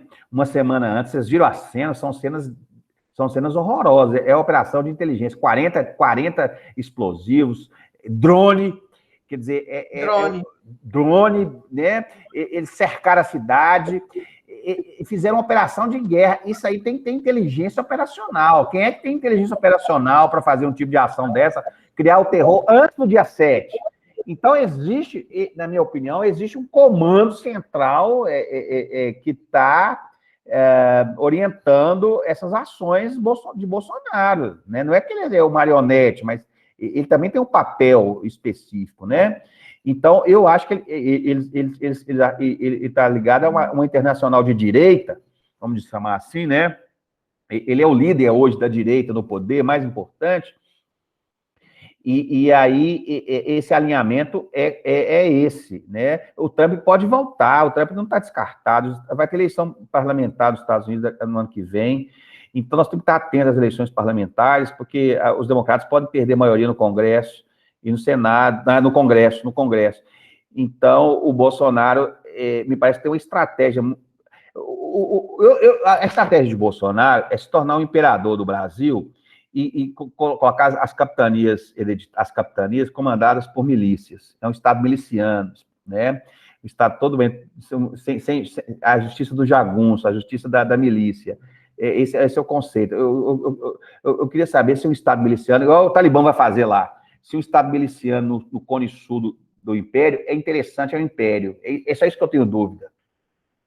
Não sei se eu respondi, eu não sei, tem que pensar. Ô Jairo, só para uma adendo a isso, né? Por exemplo, a gente vê como o Bolsonaro ele vem com esse processo de desestruturação, que a gente vem apontando, desestruturação do Estado. Por exemplo, o Ministério da Saúde ele vendeu a empresa de logística que era do Ministério, contratou uma empresa privada para fazer o processo de distribuição das vacinas, e a última agora foi essa ideia de trazer a Pfizer, né, colocar a produção de vacina da Pfizer a partir da Eurofarma. A Eurofarma é um laboratório alemão que é de oposição, e ele está se opondo à produção de vacina do Butantan. Ou seja, há uma resistência anti-Bolsonaro em São Paulo. Ou seja, São Paulo sempre foi o calo dos presidentes brasileiros, onde São Paulo ficou sendo, entre aspas, a locomotiva do país. E agora ele está enfrentando esse grupo, principalmente na questão de vacina. Se você pensar nisso, ele está fazendo um processo, e ele coloca o Butantan, por exemplo, e fala, não, agora não vamos nem comprar sua vacina para a terceira dose. Então, veja que aí há uma estratégia de desestruturação, né, desse processo de uma industrialização brasileira, e aí parece que as industrializações vão ficando fragmentadas. Ou seja, parece que a ideia dele é um processo de transferência de tecnologia externa para o Brasil e não a produção de tecnologia. De submissão a um modelo de tecnologia. Eu acho que tem oposição, não. Se vocês forem ver os comentários que fizeram nessa ação lá de Araçatuba, os comentários é o seguinte, uma pessoa falou assim, e Dória querendo que a polícia não mate bandido. Os caras usaram isso contra Dória. Quer dizer, não, tá vendo? Ó, o governador defende bandido, a polícia não pode matar bandido, é por isso que aconteceu isso em Araçatuba. Então, essa ação vai reposicionar o Bolsonaro em São Paulo, tá? E vai criar um medo. É um negócio que eu fiquei com medo, um negócio impressionante. Sim, horrível. E agora, uma coisa que a gente ainda não pôs na pauta é a CPI, né? Porque a CPI mexeu num vespeiro, né? E todos os depoimentos esbarram no Ricardo Barros, né? E agora, com essa empresa lá, que amanhã vai ter o depoimento lá do motoboy, que sacou não sei quantos, primeiro foram 1 milhão, depois tem um outro que sacou 200 mil, 400 mil, o negócio é um negócio assim. E eu tinha lido que tinha alguma relação com o Flávio Bolsonaro. Então, assim, está chegando muito perto, e todas as investigações estão esbarrando em pessoas muito próximas a ele.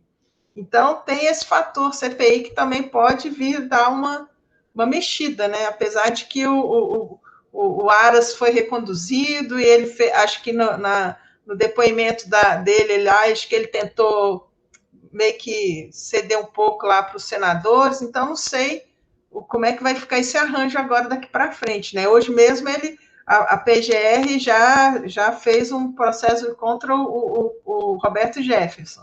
Então, assim, já está sinalizando num outro sentido, não sei. Então, assim, muita coisa pode acontecer a partir da CPI, não sei, porque é muita coisa, gente. Assim, não é só né, digamos assim, o que já está à mostra, não que já é muita coisa, mas eles têm muitos documentos ainda que ainda nem foram trazidos a público, e pode ser que mexa realmente um pouco aí nesse tabuleiro, como você falou no início, né, Jair? Não sei, né? Eu não acredito, eu não acredito mais em tabuleiro interno, alguma força política derruba, põe. Eu não acredito mais, né? A minha opinião é que as forças políticas internas estão sendo guiadas por forças políticas externas. Entende? Não vai acontecer nada se você não tiver, se o Bolsonaro for um empecilho nessa luta de competição estratégica entre China, Estados Unidos e Rússia. Se o Bolsonaro for um empecilho, ele vai cair. Eles vão inventar qualquer desculpa, como fizeram com a Dilma. Se ele não for, ele vai continuar, não vai acontecer nada, ele vai vencer. Então, eu acho que é a minha opinião, né? O que define a política brasileira hoje é o tabuleiro internacional. Os caras estão falando, vamos colocar milhões na rua, não vai adiantar nada. Ele também, vamos colocar milhões de policiais na rua, não vai adiantar nada. Se isso não servir um objetivo estratégico global, ele pode colocar milhares de tanques lá na São Paulo, o Brasil no outro dia é normal, entende? Então, o que vai dar a força, tanto à esquerda e à direita, são essas disputas macro globais. É a minha opinião. Eu não entendo mais de política. Eu acho que é só a geopolítica agora que comanda o destino. O nosso destino nacional é a geopolítica. Eu posso estar errado, mas eu não acredito mais que alguma coisa interna tem força mais, não, sabe? Por isso que o Lula é interessante, que o Lula consegue aglutinar um determinado grupo de países, lideranças internacionais. A força do Lula é essa, né? Ele tem um poder muito grande. Ele é um homem perigoso. Ele pode ser até de conciliador de classe, essas coisas, mas ele consegue articular um conjunto de forças sociais fora do Brasil. Isso é incrível. Forças sociais na Argentina, forças sociais em Angola. E esse é o poder do Lula, me parece, né?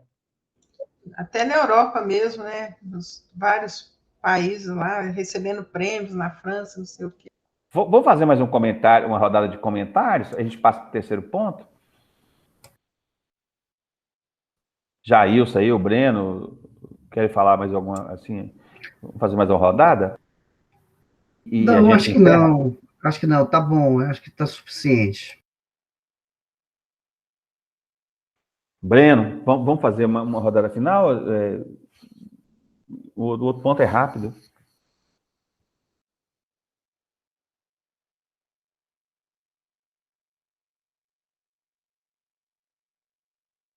Não, vamos passar para o próximo ponto, Jair. Bom, o nosso próximo ponto de pauta, né? Eu acho, então, a gente precisava ver dia 7 agora, quais são abrir os jornais internacionais, saber o que está acontecendo, aí a gente vai saber se vai ter golpe ou não, como é que a situação lá no Afeganistão vai, né? Como é que estão as disputas aí. Eu acho que tem a ver, tem que ficar de olho nos movimentos internacionais. Isso que saiu na Folha, que a Lília falou hoje, né, que o pessoal repercutiu a reunião com o Bolsonaro, é importante contraaviso a Bolsonaro, sabe? Eu li essa reportagem, né, a pessoa falando sobre que eles ficaram impressionados como é que o Bolsonaro atacou o alto escalão americano, falando que Biden fraudou as eleições, né? Isso gerou um ruído incrível. Então, eu acho que é um fator contra o golpe. Mas o São Paulo, Araçatuba, é favorável. Né? Bom, o terceiro ponto de pauta, então, é como é que a gente vai expandir o grupo, ideias para expandir o grupo. E eu vou falar uma ideia aqui, abrir para vocês, e vocês opinem. A gente ficou de fazer uma conferência no final do ano sobre geopolítica do clima e geopolítica da energia. Né? Estão lembrados?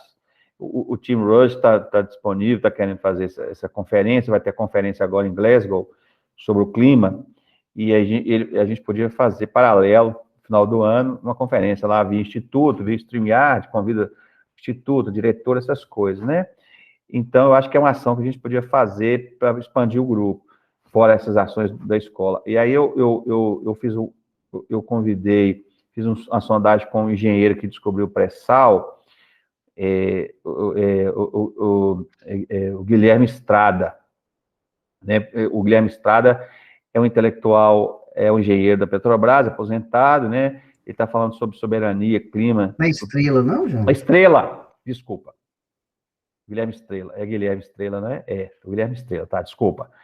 E aí, para ele falar, o Instituto Schiller está tentando também fazer, que ele faz uma conferência internacional lá, naquelas conferências que eles têm no sábado, e ele falou que está à disposição. Então, estou colocando a sugestão para o grupo, e aí eu sugeriria a gente fazer 2 dias, né, ou um dia, uma fala inicial do grupo, explicar sobre o grupo, o Guilherme Estrela falar, alguém do Instituto Schiller, e eu gostaria muito de falar para vocês que existe um grupo de pessoas, de intelectuais, que parece que tem a ver com o que a gente está discutindo, que tem uma formulação, eu achei mais interessante, não vou falar isso, né, que está gravado, mas uma formulação tão interessante quanto o Instituto Schiller, que é um grupo ligado a José Luiz Fiore, que é um grupo de um doutorado de economia, eles têm até um grupo de ética lá, ética e economia, viu, Lilian? Ética, subjetividade e economia. E esse grupo é um grupo de engenheiros, economistas, e esse grupo, eu descobri um monte de documentos, eu vou disponibilizar para vocês, um chama Rafael Padula, eles têm já estão acumulando já há uma década a discussão de integração atlântica do Brasil, sabe? Eles são pensadores de infraestrutura, de forças produtivas. Então, inclusive, eu encontrei o artigo, vou disponibilizar, ver se eu não li, que ele fala assim, a concepção de integração regional a partir de List, a partir da CEPAL e a partir de alguns teóricos. Então, essa ideia que a gente está mais ou menos conversando sobre um sistema nacional, um sistema brasileiro, né? A integração do Cone Sul com a África, né? Com o Brasil, a abertura do Brasil para o Pacífico, esse corredor bioceânico. Então, esse pessoal está formulando esse tipo de concepção já tem uma década, com os teóricos, eles têm, né, usando List, usando Brodel, usando vários autores clássicos de geopolítica, e eu queria muito, a gente está precisando, eu queria muito fazer o contato com esse grupo, para a gente poder ter um grupo mais elaborado, né, de doutorado lá, e convidar também um desse grupo para falar para a gente sobre isso, entende? Então, essa é a minha proposta aí, e eu não sei se tem, o que vocês acham aí, como é que a gente vai poder fazer a discussão, a expansão do grupo, né? O pessoal da economia de qual faculdade? Da UFRJ. Eu vou colocar, vou postar os artigos lá. Eu não encontrei, então, o Google Scholar, né? Eu vou colocar lá do Padula, vocês vejam para você ver os artigos. É interessante. Ele é pensador do transporte, de biocombustível. Ele falou uma coisa interessante, ele falou que o Atlântico Sul aqui é rico, que é um dos oceanos mais ricos em gás, petróleo, e que nós precisamos fazer algo em relação a isso, junto com a África, essa região, esse rio grande que nos separa, né? O Brasil está separado da África por um rio grande. Então, aqui existe no Atlântico Sul uma grande quantidade de riqueza estratégica que nós não estamos fazendo nenhum tipo de prospecção, né, para aumentar a riqueza do nosso país, né? É interessante. Então, são pensadores são economistas muito interessantes né? Então, queria fazer o contato estratégico com esse grupo.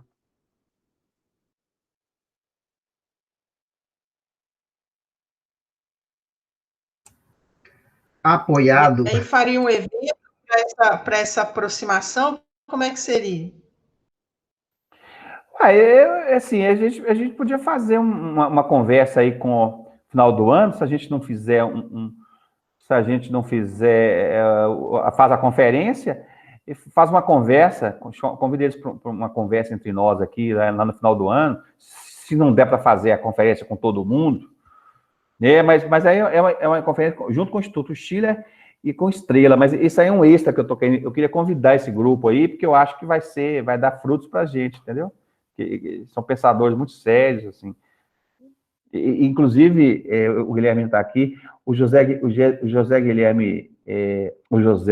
Luiz Fiore foi o primeiro intelectual que atacou o plano real, Ele críticas violentas. Ele foi o grande opositor teórico do Plano Real.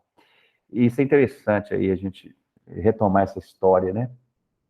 Todo mundo apoiou, mas ninguém vai ter nenhuma sugestão de expansão do grupo, não? Vocês vão apoiar e todo mundo quer ir embora jantar, é isso?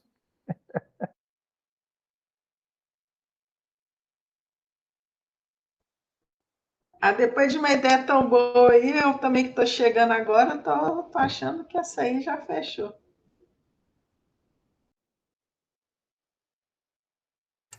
Tem que fazer janta ainda. Pois é, mas assim, vamos rapidinho então, e tudo bem, isso é um evento, mas eu acho que a ideia nossa era criar uma rede, né? Então eu vou fazer aqui uma provocação para a Lília aqui. Ô Lília, você não quer fazer uma reunião com uma galera sua aí, para a gente poder debater Brasil, não? Entende? A Universidade do Vale do Mucuri, e qual que é o outro nome? Universidade Federal. Jequitinhonha e Mucuri. E você está morando em Diamantina, né? Ela mora em Diamantina. Uhum. Só que pega esse frio. Vamos fazer alguma coisa aí, o que vocês acham? Né? Vamos eu posso, janeiro, alguma coisa assim. Que podem se interessar, assim, a gente até já conversou um pouco sobre esse curso e tudo, só que eles não tiveram disponibilidade para acompanhar, mas eu já até falei para eles acompanharem, né, assistirem no YouTube, então, de repente, a gente pode... Eu vou conversar com eles. Vamos pensar, né? Tem uma colega que é da economia, ela formou na UFES, ela é ótima, tem o Atanásio, que é leitor de Marx, é um cara bem engajado, assim, acho que tem um povo que pode agregar realmente ao grupo. Mas eu vou fazer um convite, eu faço o convite e trago depois a resposta, qual que é a disponibilidade. Aumentar, expandir, né? Daiane, mais alguma sugestão ou você vai fazer janta? Eduardo, já vai fazer janta. Eu tenho que comprar janta. Eu também preciso fazer janta. Ô, gente, como é que é? Então é isso, a gente vai... O próximo passo nosso é o dia 11, lá, o Jailson. Antes de vocês saírem, eu vou só parar aqui a gravação, pode ser? Então, vou convidar o Estrela, o Instituto Schiller, vamos fazer a conferência... Podemos chamar assim, a geopolítica do crime e da energia? Sim. Então não vai ter golpe, tá, Jair? Não vai ter golpe, não pode ficar tranquilo. Eu não sei, não, eu não estou concordando muito com isso aí, não. Eu pensei muito em general de Gaulle, aproveitando que o Eduardo falou aí, né? De Gaulle, ele incentivou um grupo de soldados, coronéis na Argélia, e aí eles fizeram um golpe lá na Argélia, e com isso ele aproveitou e fez o golpe na França e começou uma outra república, né? Assim, então, não sei. Não, mas isso aí você corrobora o que eu estou falando, quer dizer, ele só teve o golpe na Argélia, estava ligado a um objetivo global. Não, mas ele não é um objetivo global ali na França, né? Mas o golpe brasileiro tem objetivo qual? Fora? Qual seria o objetivo para fora do Brasil? Acho que o Silvano já colocou, ele não vai romper com os Estados Unidos, já, ele não vai romper. Ele não vai romper com os Estados Unidos. O Silvano falou muito bem aí, então né? Não vai ter golpe. Então não vai ter golpe. Da Pfizer. Não, eu falo assim, mas eles têm... O clube militar, o problema do Bolsonaro é o seguinte, que o clube militar ele tem uma concepção, ele tem uma ideia. Por exemplo, eles querem reduzir o número de estados, né, da federação, juntar estado lá. Né? Eles têm uma concepção. Não sabia disso, não. Tem sim, tem. Inclusive tem um pensamento deles, né? Então, reduzir o número de estados. No Nordeste não vai ter tanto, na Lagoas eles vão juntar, né, Paraíba, tá? Então, eles têm uma concepção, e se não foi concluída ainda, né, essa parte aí, então por isso que eu acho que não é somente geopolítica, né, eu acho que tem uma questão autóctone, né. Disponibiliza esse documento aí, isso é importante, eu não tinha essa informação. É mais uma fala eu vi uma fala de um coronel, de um general da reserva, né, que ele falou isso. Tá, isso, só para eu intervir já É Tá, e a gente interessante, encerra, a gente encerra. é interessante isso que o Jair está É falando. interessante, eu não sabia, por isso que então muda a minha perspectiva, né, claro. É interessante isso que o Jair está falando, porque, por exemplo, o Exército tem ampliado, disseminado a Escola Superior de Guerra em várias cidades. Por exemplo, aqui em Uberlândia nós temos a Escola Superior de Guerra, inclusive convida gente da UF para dar palestra na Escola Superior de Guerra. Nós temos que ir lá falar, vamos lá, faz um contato. Vários generais têm, tem, por exemplo, esse tempo atrás, eu dei aula na Exanc, numa faculdade aqui de Uberlândia, e tem 2 generais dando aula de estratégia militar nas relações internacionais. Não são bobos. Uai, isso aí A questão é, o vai que mudar aconteceu? a análise de conjuntura, né? O que aconteceu? As escolas de formação de soldado da PM, né, se tornaram faculdades técnicas. Então, eles têm faculdades, entre aspas. A escola de formação é uma faculdade, segundo eles. Foi criado, né, um modelo aí, mais ou menos nesse sentido. Olha que coisa. Mas só que é uma formação muito precária dos soldados. Mas os generais, inclusive, não sei se você lembra, de várias falas do Mourão, o Mourão falou assim, não, o Bolsonaro não participou das formações de generais. Ele é de uma escola, ele não participa desses grupos. O próprio Mourão fala isso. Não, o Bolsonaro ele não tem opinião formada sobre o Brasil, na verdade. Quem tem uma opinião formada sobre o Brasil, quem participa da Escola Superior de Guerra, que são generais. Só para trazer essa conjuntura para o... A gente vai ter que ver, então, se o projeto do Círculo Militar é um projeto nacional autóctone ou está ligado a uma concepção do papel do Brasil na Guerra Fria, né? Aí tem que analisar já isso, mas é um dado diferente mesmo, né? A gente vai... Vamos fazer na próxima análise de conjuntura, a gente faz a discussão sobre isso. Aqui, ó, presidente do Clube Militar defende fusão de estados. Isso aqui foi em 2018 que eu li essa matéria, ó. Tá? Então, acho que esse dado aí é para aí que a gente tem que pensar isso aí. Depois eu vou colocar para vocês lá no grupo lá. Não, ótimo, né? Ótimo. Que aí a gente tem que ler isso aí para ver como é que se cruza se cruza ou não cruza geopoliticamente, né? Para secar, tá certo. Muito bom. Eu não sabia que eles tinham esse tipo de formulação, não. Ô, Silvano, faz o contato aí para a gente poder fazer uma discussão com Uberlândia. O que vocês acham aí? Nós estamos cheio de mestre o grupo aí agora. Vamos bolar alguma coisa? Acho que a gente inclusive, tá lá no grupo. Se você, por exemplo, tem um professor do direito que ele deu uma palestra lá esses dias. Inclusive, esse professor do direito que deu a palestra esses dias lá, esse tempo lá, ele terminou agora, ele defendeu o doutorado dele agora, ele é do direito, mas ele defendeu o doutorado dele na química sobre energia. É o pai da Maiara, né? Pai da Maiara, isso. Ela foi aluna da filosofia. Battaglini. Isso, o Luiz é um cara intelectual aí muito interessante. Ele transita entre filosofia, história e direito. Ficou bom o final. Então, vamos fazer o seguinte: localiza, faz o contato, né? Eu acho que já isso é interessante. Vamos fazer o contato aí, porque eu acho que a gente tem que pensar uma ideia de fazer um projeto, ou para as polícias, ou para as igrejas, ou para as escolas, alguma coisa aí, né? Que tem a ver com financiamento. A gente tem que propor alguma coisa aí, Dudu. Vamos imaginar aí uma ação desse tipo, mais acadêmica, que agora que vocês estão com o título, fica mais fácil de transitar, né? Perfeito? Eu posso, então, parar a gravação? Pode? Sim.